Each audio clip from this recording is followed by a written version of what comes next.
ecosystem. Well, one AI adjacent market segment that struggled to cash in on the boom is smart glasses. Our next guest runs a company that partners with Google on augmented reality glasses. Ex-Real founder and CEO Chi Xu joins us now live from the Beyond Expo in Macau. Really great to have you with us. And how have you found the tailwinds kind of working out for your segment of this business, or is it still trying to find its feet in the broader market? Well, that's a great question. I think, right now, the smart glasses are actually at the centerpiece of the whole stage, and, all the companies are trying to build the glasses. As, from all the records we've been doing for the past 10 years, it's not very easy. So we're trying to put all the best effort, the best hardware, the best AI, and best platform together, and hopefully, with all those kind of components combining together, we're finally having a breaking point that is really, really close to launching that kind of iPhone moment. And with that kind of being said, we'll have more content to get into that. So that means, this kind of partnership with Google, it means a lot to us. Finally, we have this kind of a unified, open platform called Android XR, and then it can utilize the really, really good multimodal AI capability from Gemini. And, the form factor is also great. This is something we learned from, the big Quest or Apple Vision Pro. This is actually sitting right in between the kind of immersive headset with, the intelligent eyewear where you can wear all day. So we can we can also deliver a really, really good immersion, and kind of VR experiences. So in the meantime, we can leverage, this is not something you can not wear for a longer time. You probably can wear this all day in your coffee shop, at home, or maybe, even in the street. Is that the biggest sort of prohibitive factor when it comes to this becoming more of a mainstream adoption story? You talk about this idea of being able to use it all the time, wear it all the time, as opposed to it, I guess, being a very specific but fun gadget. Oh, I'm sorry, I can't. Can you say that again? Yeah. When you look at the biggest prohibitive factor for this becoming more popular, what do you see that as? You see X-Real coming out of this? What? I don't think he understood the question. As to what you think the biggest the biggest hurdle is to more mainstream adoption of this technology.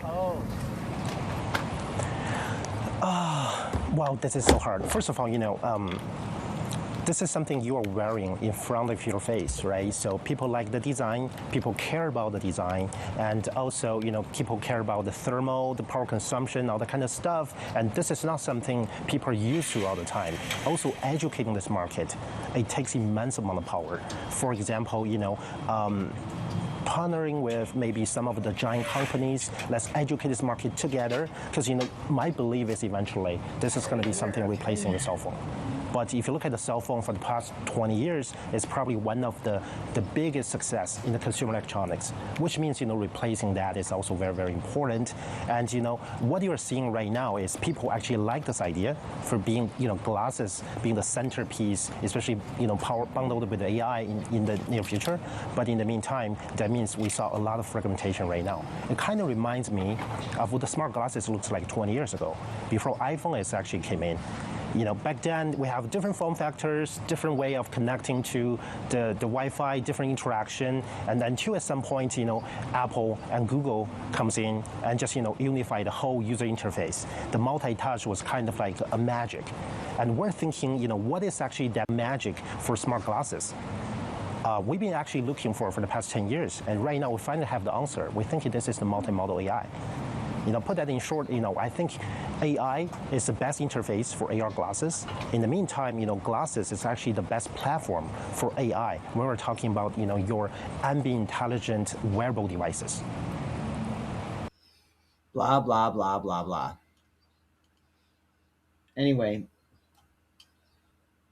check out the daily chart on Australian dollar, Japanese yen, which is a great proxy for the global stock markets. And then take a look here. Click on total market, 1 year. You can see the stock market kind of plateaued, and then boom, something happened here.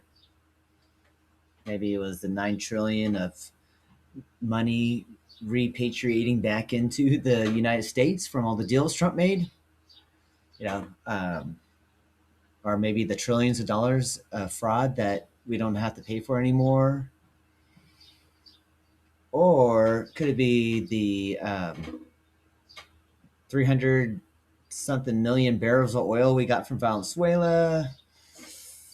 Could it be all the regulations lifted and all the tech companies are just blowing up with AI? I don't know. The list goes on. You know, is it the money we received from all the tariffs, close to $1 trillion? Is it all the trade deals Trump has negotiated, especially the one with our number one trade partner, China? Anyways,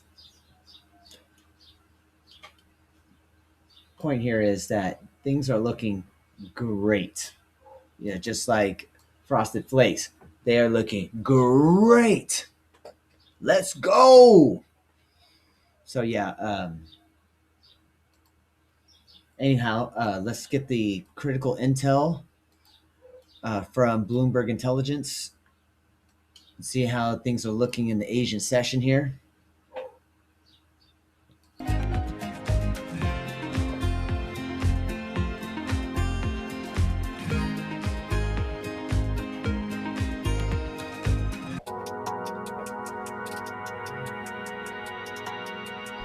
As an exchange, what can you do to make it more attractive to be a publicly traded company? Talk to our customers. We spend a lot of time with our listed companies, listening to their concerns, and then act as an advocacy group for those companies to allow a company to tell their story in the most efficient way possible and reward them. Oh, wow. What a novel concept. Act as an advocacy group. Yeah.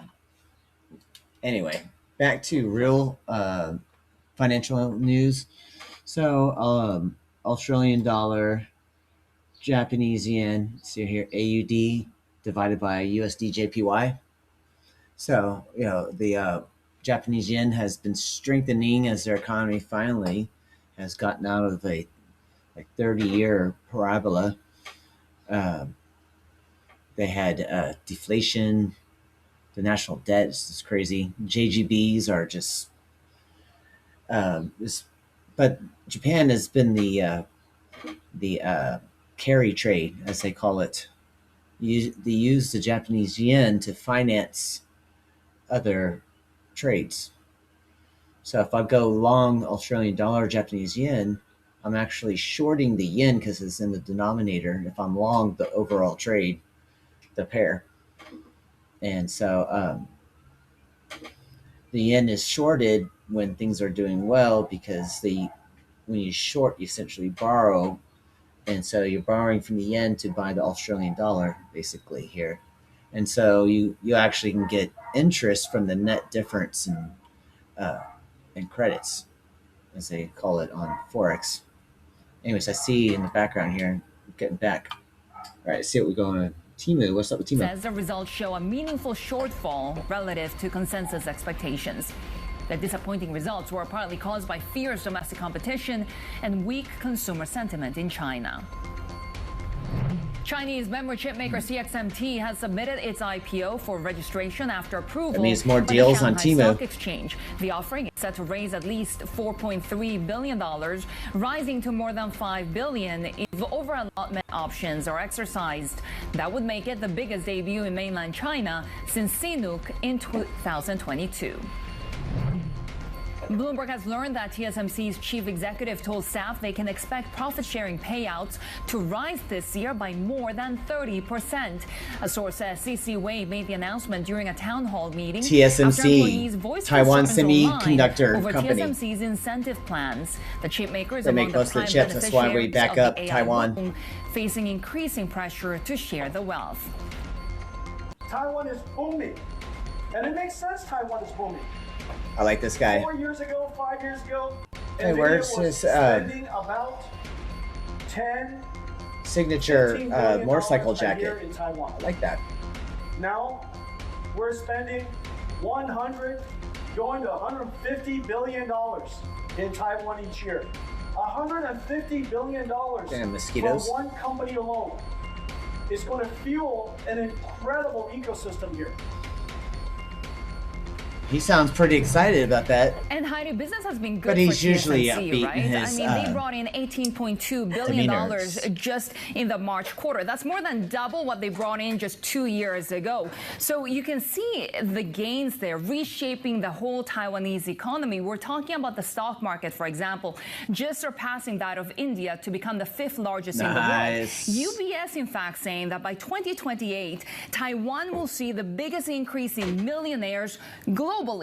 So then you have this sort of narrative and debate over what happens to the rest AI of the is economy, like right? You have the chip engineers earning well. What happens to the other engineers or other employees in the same company? Then you expand that to the whole economy in Taiwan, and you're thinking, are we going to see this K-shaped economy or whatever you call it, the two-speed growth that's going to hurt, or not hurt, but at least not benefit the rest of the country as much as it's benefiting that sector. Same thing with South Korea and why you have the issues around Samsung's labor negotiations. Yeah, absolutely. And, I just wanted to mention, obviously this is not the tech sector, but it's a pretty similar kind of comparison you can make to the mining sector in Australia, right? This once-in-a-generation commodities boom, and there's been a lot of retrospective criticism that wealth, that sort of disparity could have been better handled with more equality via different sort of tax structures and the such, a mining tax or a gas tax at the moment. But you mentioned Samsung. We know how much of an outsized role the company plays, not just when it comes to the stock market, but to the broader South Korean economy as well. And you're right, as we close this tension in the relationship between Samsung management and the workers, we're now creating a new tension, new internal conflicts due to that gap in compensation between employees in that memory unit and staff in the non-chip area. Some employees are now receiving 100-fold higher payout than others under this compensation deal that was just voted for by Samsung Electronics union members. Average bonus looking like about $340,000. So it'll be quite interesting to see how management then manages these conflicts between business divisions, given this increasingly sprawling gap in comp. And it really leads to that conversation of how it will affect the economy, perhaps even overheating, more inflation. Of course, we have the Bank of Korea's rate decision later today. And we have seen that also being really said by the Fed Governor Lisa Cook as well, that those billions of dollars in investments in this AI build-out could, in fact, have repercussions when it comes to price pressures. We'll have more ahead on the Asia trade. This is Bloomberg.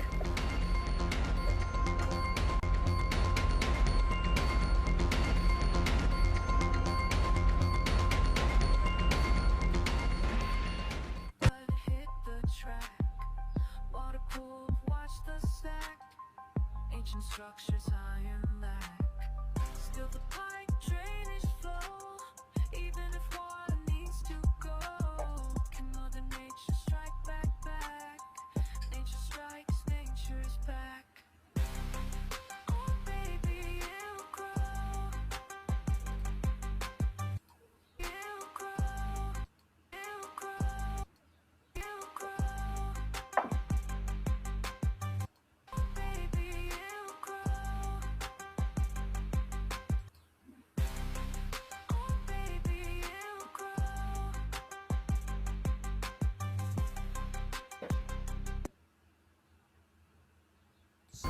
The ongoing narrative, Heidi, of course, has been around the Iran war and when we might see an end to this almost 3-month conflict, right? We continue to get these mixed signals coming from the White House, coming from Iranian officials as well. The latest from President Trump is that he's not satisfied with the deal at the moment. We had just heard from Secretary Rubio as well that it would take a few days in order to finalize the deal. President Trump very much not liking the fact that Iran could control the Strait of Hormuz. Of course, it's been a point of contention whether or not Iran Iran wants to charge those tolls on passage through Hormuz, that would be a big issue, not only for the U.S., but for other countries as well. Of course, we have Iran's uranium stockpile that's an issue, $12 billion in assets that are an issue. So really these conversations continuing, and the market's just taking cues headline by headline at this point. I suppose some of that optimism, Sherry, was the fact that these conversations are happening at all, right? And maybe that is a positive takeaway that the markets have had over the past few sessions. But it seems like with how far up this AI-driven rally has run since, what, about March, perhaps we're starting to get to a point where either this is a market that's taking a breather or it's wanting a bit more when it comes to the non-tech related news flow, i.e. some actual substantial development when it comes to geopolitical developments there. And to that end, we don't really have much to go with. As you say, there's a lot of contention, particularly with some of the domestic pressure on President Trump with I think Trump's just trying to buy time right now. To that point, this is a setup as we see a little bit of a tick higher when it comes to New York traded crude, as oil markets continue to look at a war that's entering, of course, a fourth month, and we've had really still got a ton of stimulus so slushing much around in the pressure when it system comes from to the oil big beautiful prices. bill. We are looking set for a second And then week all that of money sort of that a net decline repatriated, when it all the comes to savings crude. from the fraud, But if you sort and of then the zoom tariff out, money. clearly that's still an issue with the reopening of Hormuz. I mean, the Hormuz Strait still in this question. spike we got here, in spite of the war, in spite of oil, when it comes to and the US stock market futures as well at the moment. speaks for itself. And of course, Heidi, something else that we're watching across Asia, monetary policy decisions, and we have the Bank of Korea today widely expected to keep its policy rate unchanged at 2.5%. Inflation risks are intensifying in the economy, growth also proving more resilient than expected. But Bloomberg Economics says the BOK will probably deliver the clearest signal yet that easing is over and the next move could be up. Korea economist Hyo Sung-kwon joins us for more on this, and of course we have also a new governor, Shin Ho-sung. This will be his first meeting. Oil. Here's 1 year. Hi, that's oil right. was so, flat on then blah blah. Almost everyone expects. And then Ayatollah today. So decision is not a big interest. Then they attacked the neighboring states. The BOK Blah. would signal and then Trump turn, bombed the shit out of them. So the markets watch the statement of the BOK. So if there's any dissenter favoring a hike or a dot plot, this chart right here, a daily chart, each candlestick is 1 day, or 3%, and this is 1 year. That, so this is March. Could hike interest rate earlier than later, as soon as July. Okay, so at the same time, BOK's revised inflation about a year, projection, pretty similar. Closer to 3% would also imply in reverse, that BOK would hike interest rate earlier. So, but still, the complete opposite of this. My call is that shows you a unanimous hold today. That tells you there's a correlation, not causation. But I mean, the correlation here, it doesn't take math, wizard, or any special calculation. Hyo-sung, what's been interesting is that so far we've kept the narrative of the resilience of the South Korean economy because of its tech exports as something that's very positive for this economy. At the same time, given that now we're talking about a chip super cycle, is this going to potentially lead to ramifications of overheating and inflationary pressures for this economy that already perhaps might need to tighten monetary policy? Yes, that's what I think. Currently the market expects the combined operating profit of Samsung Electronics and SK Hynix would amount to over 20% of GDP this year. And workers at both chip makers will get around 2% of GDP as bonuses. After income tax, they will around 1% of bonuses as a disposable income. Boom. So all the AI stealing that. And SK Hynix will not consume immediately. And a huge chunk of that AI money will flow into and you got like a very powerful combination there. Lifting housing if you don't have an AI assistant, you should get one. BOK. And at the same really time, help you. Samsung's wage negotiation can be a reference point of the benchmark of other unions, other companies. So we are already seeing that Hyundai Motor or Kia, unions at Hyundai Motor or Kia or Kakao are demanding some proportion of operating profit as bonuses. This means that the wage growth will be higher this year, boosting domestic demand and also lifting labor costs that will add to inflationary pressure. So higher property prices and higher inflationary pressure would make monetary policy of BOK more hawkish and make the hiking cycle of the BOK probably steeper and faster. Nobody's going to like the idea of higher property prices when you're talking in a South Korean economy, when, of course, just being able to afford an apartment these days has been very tough, especially for the younger generation. The inequality that has been talked about, the K-shaped recovery. Every country is dealing with that. How much more intense could this debate get in South Korea? So I have to say that at least as far as I know, every growth since 2000 has been K-shaped. So this time is different. The difference here we go with the whole K-shape argument. The K-shape. That's usually a politically. If someone says K-shape, there's a political angle. Is, you know, the being that Mr. Kwon works for Bloomberg, and Bloomberg is a staunch Trump hater. Not distribution, but an excellent market reporter. The BOK will focus on those variables and will. He's probably required to say that. Start hiking interest rates. He doesn't look very. We need at this point in South Korea emphatic. Is probably a division of just reading his lines. Role between monetary policy and fiscal policy. So monetary policy will address high inflationary pressure and financial stability risk, and then fiscal policy would need to address those inequality and probably discontent from younger generations. But he's also located Bloomberg in Economics Korea economist Taiwan Kwon and there. talking and of course, we're seeing to the people there. He's connected the impact with the of this chip boom, and the AI demand boom in South Korea on markets as well. Got the benchmark Kospi index shattering record after record, taking its 2026 gains close to 100%. Its performance now rivaling the Nasdaq 100 surge in 1999.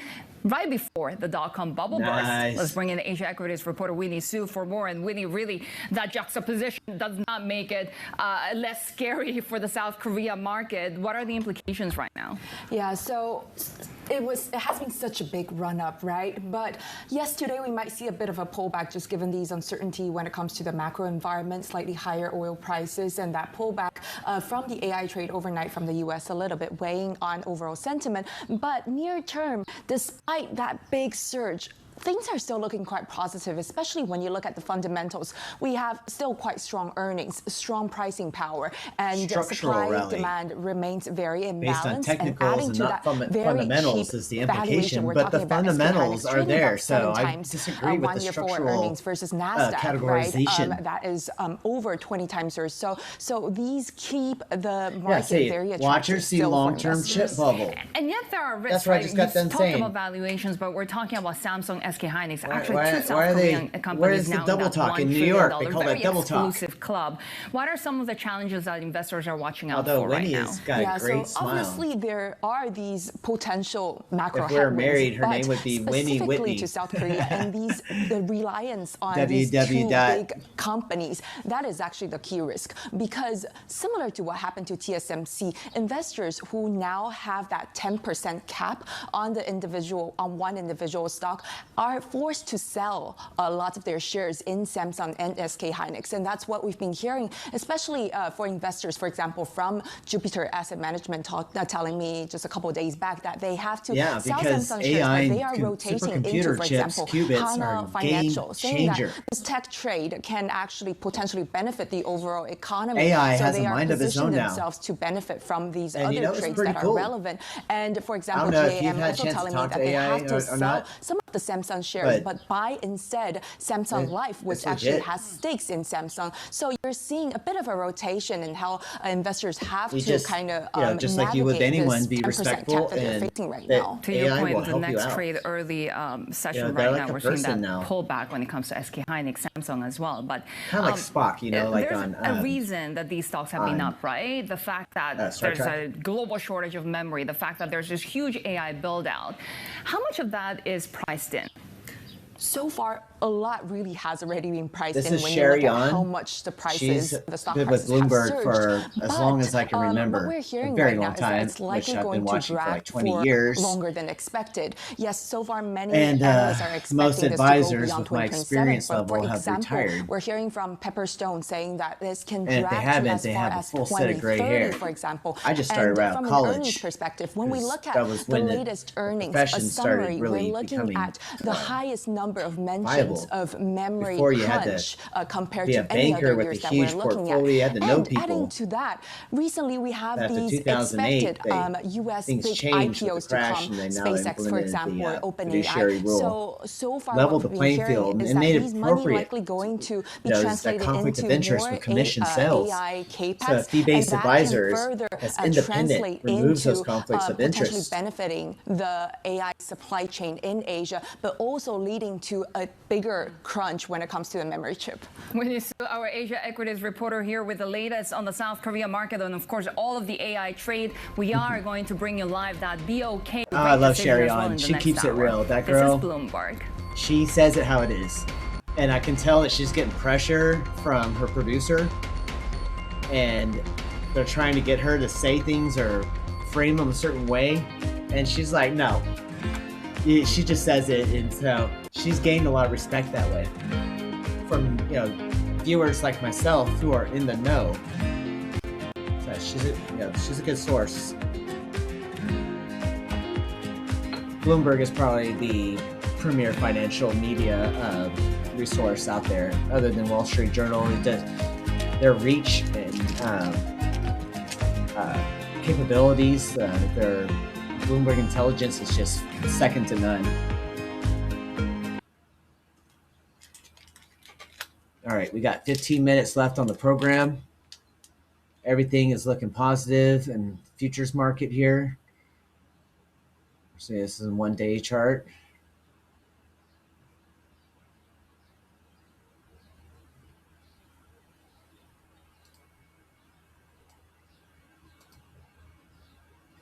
Mother Nature not playing.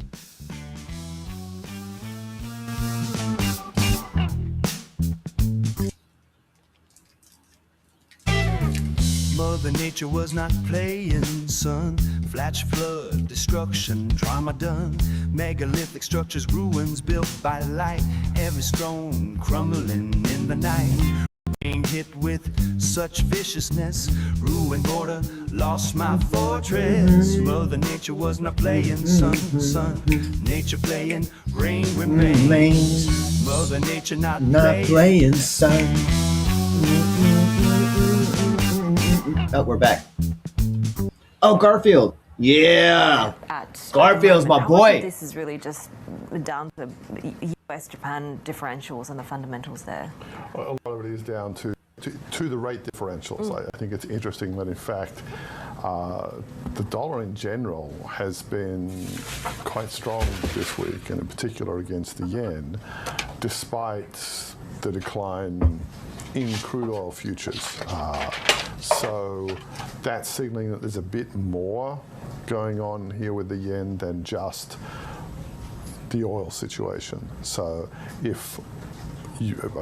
oil definitely plays a part. If it was higher, then the dollar-yen rate would be pushing back towards those levels that have got people nervous about intervention before. But a lot of what's going on is that there's been a markedly hawkish turn in the way that markets are looking at what the Fed is likely to do. Even with oil pulling back, still a rate hike is seen as far more likely this year than a rate cut. And in that situation, it makes sense for the dollar to be strong against most other currencies, which has been the case. And the one standout really emphasizes that, which is the Kiwi, helped by that hawkish RBNZ hold yesterday. So that's what's going on with the dollar, in particular with the dollar-yen. And it is going to be very interesting if there's anything that happens to make either oil or US rates move substantially higher from here. How willing, first of all, are currency traders to poke the bear, so to speak, when it comes to the Japanese authorities? And then separately, how likely will Japanese authorities be to be quick in moving to intervene to bolster the yen if it does move past that 160 level. When it comes to oil, are oil traders looking at a different reality to what perhaps is going on with these peace talks? Well, yes and no. And one of the difficulties is that, of course, we all focus on, the front-dated futures.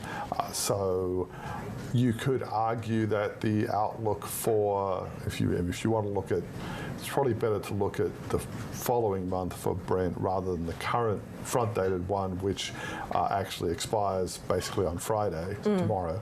So, but if you look at both WTI and then second-dated Brent, you're looking a little bit further out. And a little bit further out, not much has changed either way, because even if there is some sort of an accord, Hormuz would take a while to reopen in the absolute best case scenario. So from that point of view, that's helping to keep crude lower. It does still seem to be a bit low when you consider the lack of supplies coming through, but you also have to consider how much inventory is coming. Meantime, you're further out the curve, looking at December oil futures, those haven't moved as much. They're still very elevated.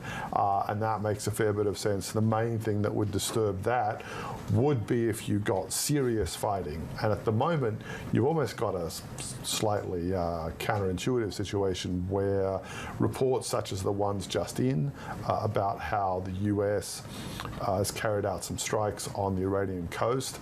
Those are limited strikes. There's nothing there to suggest that either side is about to resume major combat operations. So the more we get these small, localized, keeping things under control in the current status quo sort of attacks, the more likely it is that the oil futures and therefore equities and bonds will go on looking through this.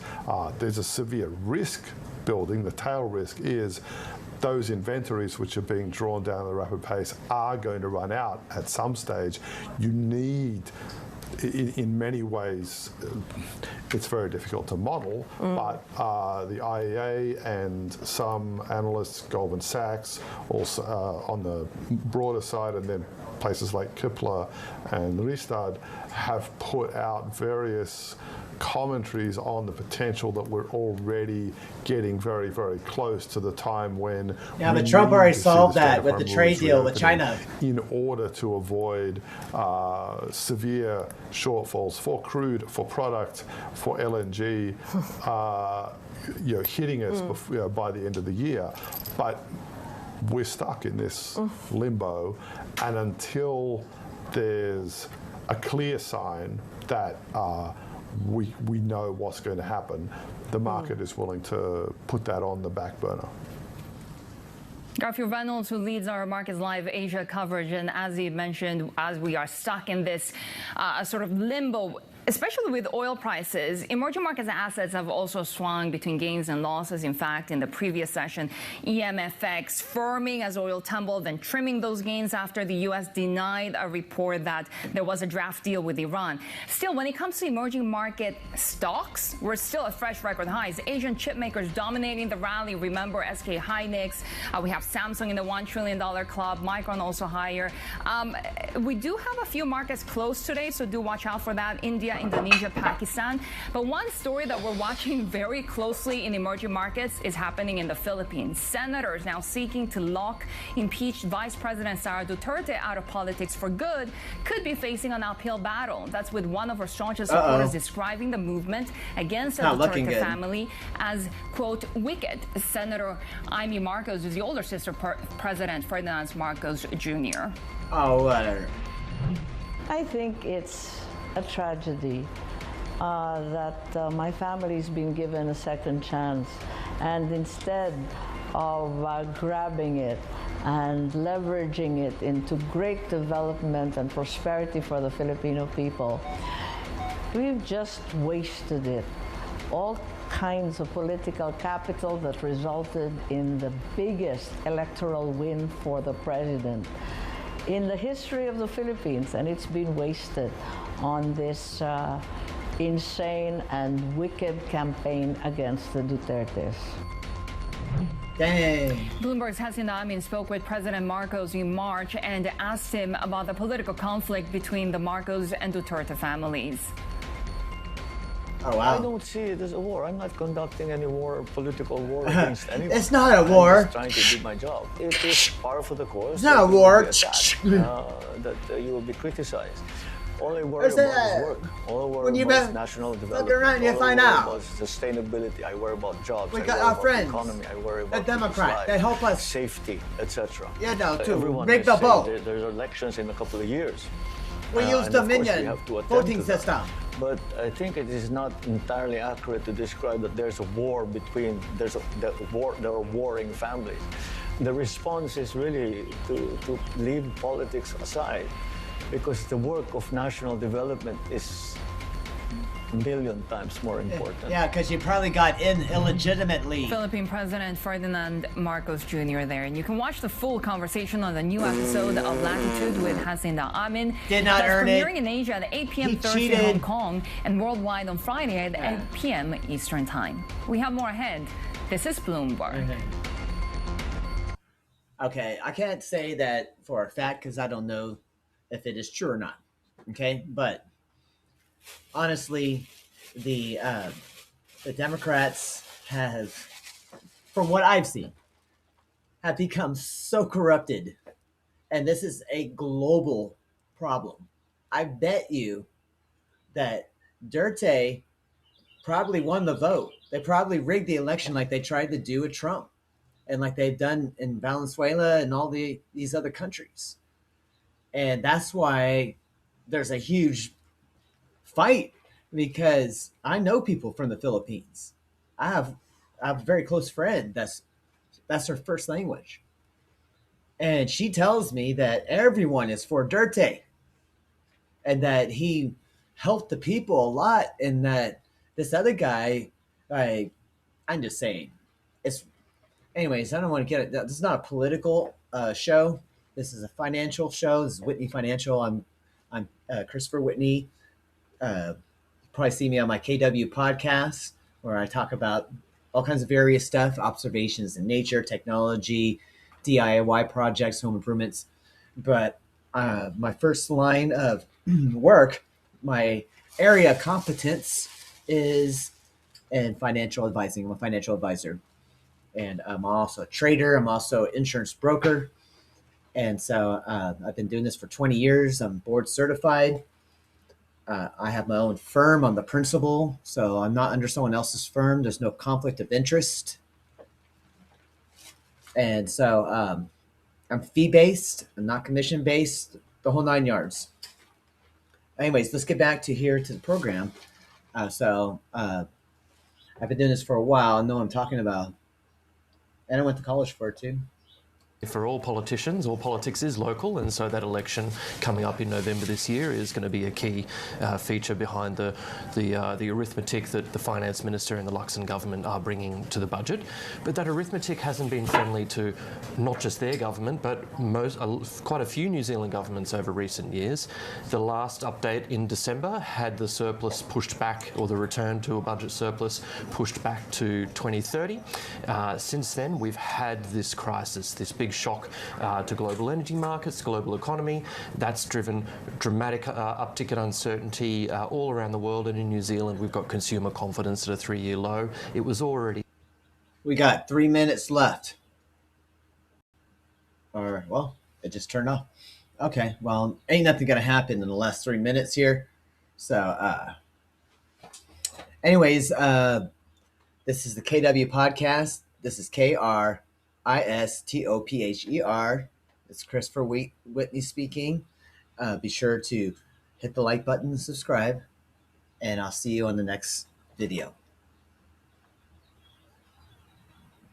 Now, how do I turn this thing off? There we go.